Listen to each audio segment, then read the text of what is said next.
Today's episode of the Bleav in Steelers show is brought to you by betonline.ag. Betonline.ag will take care of all of your gambling needs all season long. Head over to the website today to get started and receive your 50% welcome bonus on your first deposit. BetOnline, where the game starts. All right, cue the music. It's time to start the show.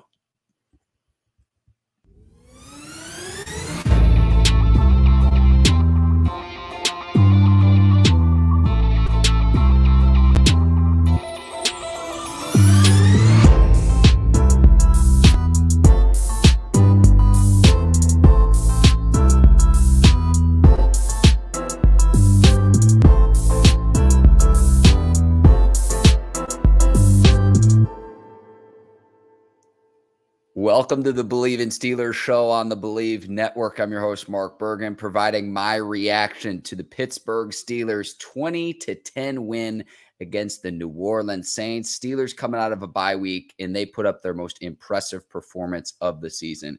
Going into this game, you get TJ Watt back. You see what a difference maker he was, but you knew you wouldn't have Minkah Fitzpatrick due to the appendicitis. So Steelers without one of their key defensive players, and they shut out the Saints in the second half of this game. Thought the defense played really well, and Najee Harris came to play. He heard the criticism in the bye week, and he had his best game of the season. Steelers had at least 5 plays of 20 yards or more.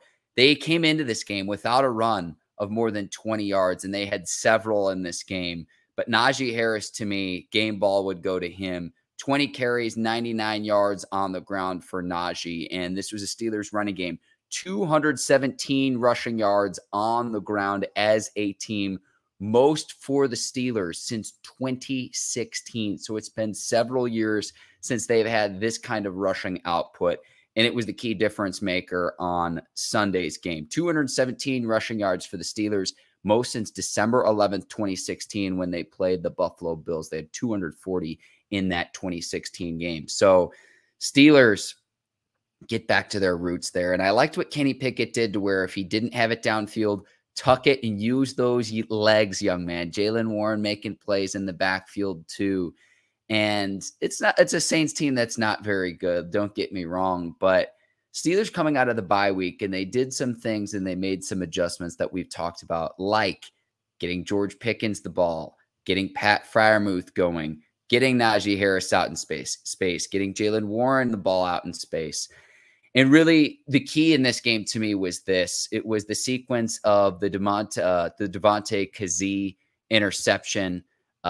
He's playing and filling in for Minkah Fitzpatrick, pass where he's playing safety help over the top, Levi Wallace underneath. He gets the interception, and it sets up the Steelers' score in the second half. And really, to me, it was that sequence that was really the key difference-making situation for the Steelers. So Kazee gets the interception on a pass intended for Jarvis Landry, and the Steelers go down and score. And it was really that third down and goal play, Pat Freiermuth colliding with the defensive back. I know he's only a second-year player, but a veteran move, because they give the pass interference penalty and award the Steelers the first down on the 1-yard line, and Kenny Pickett punches it in. I liked what Kenny Pickett was doing in his quarterback sneaks today, interpreting to say, okay, here's where the tackle's lined up. I'm going to go into the gap that he's not rushing. Whether a tackle is lined up, the nose directly over the center in a 0 technique, or shaded over in a 1 technique, which would be taking up the A gap between the center and the guard. But credit Kenny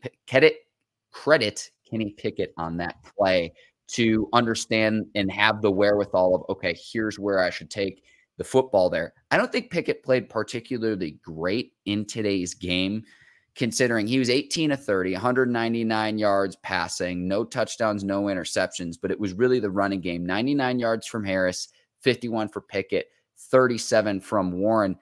George Pickens had 23 yards as well. They got him going.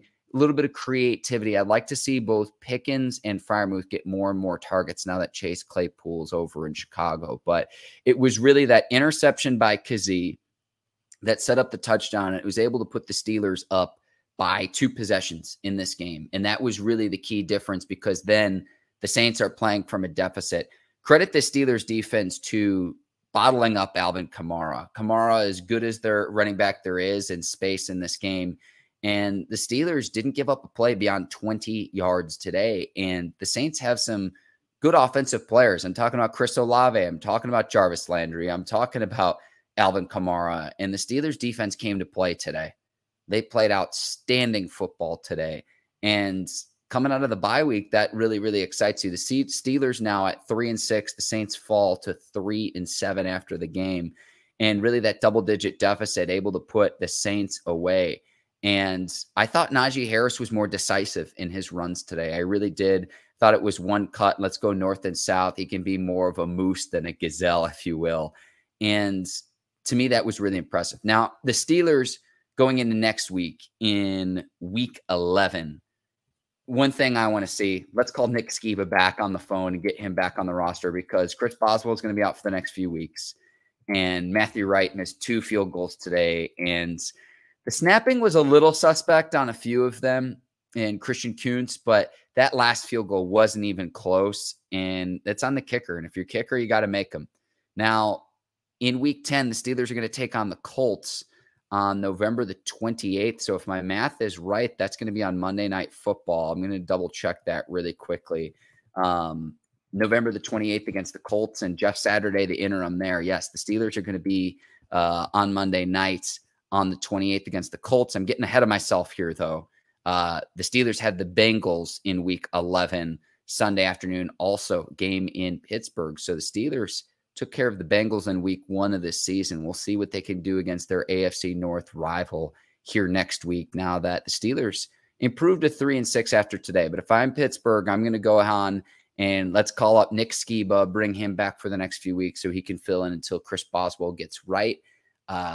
It's a make or miss league if you're a field goal kicker, and 2 very makeable field goals. I Bleav it was like a 33-yarder, and towards the end of the game, it was 40-something that Matthew Wright missed, and you got to be able to make him. 1 miss I can understand, but 2, if it's a closer game and if the Saints are up to snuff there, 2 missed field goals could really, really cost you. But the Steelers able to overcome that today, and they still win 20-10. Again, I think this was the Steelers' best win of the season that we've seen overall.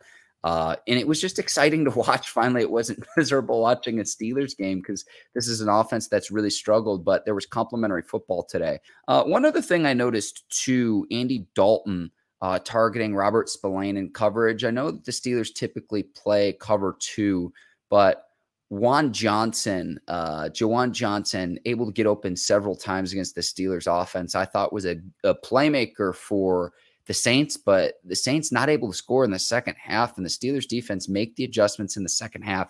You only allow 10 points in a football game, you're going to put yourself in a great position to go on and win, and that's what the Steelers did today.